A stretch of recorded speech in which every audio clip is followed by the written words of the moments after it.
নমস্কার বন্ধুরা, নতুন ভিডিও নিয়ে তোমাদের সামনে চলে এসেছি। তোমাদের জন্য দেখতেই পাচ্ছ, বড় ব্লগে তো পাবেই সম্পূর্ণ ভিডিওটা। কি ছিল ঘরটা, কাল রাতে এসছি পর থেকে আমি গুছিয়ে যাচ্ছি।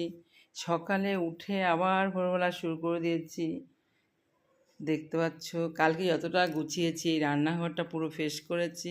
এই টেবিলটা, ওই নিরামিষ জায়গাটা, ওই বড় ঘর। এখন এই জায়গাটাও পরিষ্কার ছিল, কিন্তু চিপা চিপতে যা ঢুকানো ছিল সেগুলো সব বের করে নিচ্ছি। আর তো বড়মশাই রাতে এসে বাড়িতে জল এনে খাওয়া দাওয়া করে ঘুমিয়েছে। ঘুমিয়ে উঠে সকালবেলা আমাকে একটু এখানে তো এখানে এই ছাদের এখান দিয়ে জল পড়ে বারবার এখানে নোংরা হয়, সেটা একটু পরিষ্কার। আজকে আমরা থাকবো, এটা পরিষ্কার করার প্রয়োজন ছিল, না হলে ভালো হতো না। কারণ এখানে জল পড়ে বালি বালি কাদা হয়েছে, হয়তো আবার বৃষ্টি হলে হবে। তো আপাতত তো পরিষ্কার করে দিয়ে গেছে। কিন্তু সেদিন এসে 4 ঘন্টা যা কাজ করেছে, এগুলো পরিষ্কার করে সময় নষ্ট করেছে। তার চাইতে যদি আমার রান্নাঘরটা পরিষ্কার করে দিয়ে তো খুব ভালো হতো, সেটা করেনি।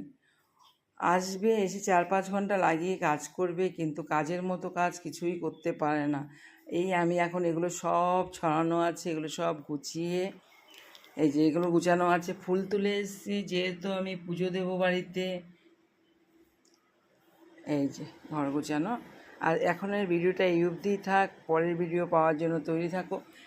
এদিকে ছেলে ঘুমাচ্ছে আর মেয়ে পড়তে বসতে। তাই তো পরীক্ষা তো বাবাই। আর এই যে এখানে সব জিনিস এনে গুছিয়ে রেখেছি। কি পরীক্ষা? মঙ্গলবার থেকে শুরু, 1 তারিখ। কি পরীক্ষা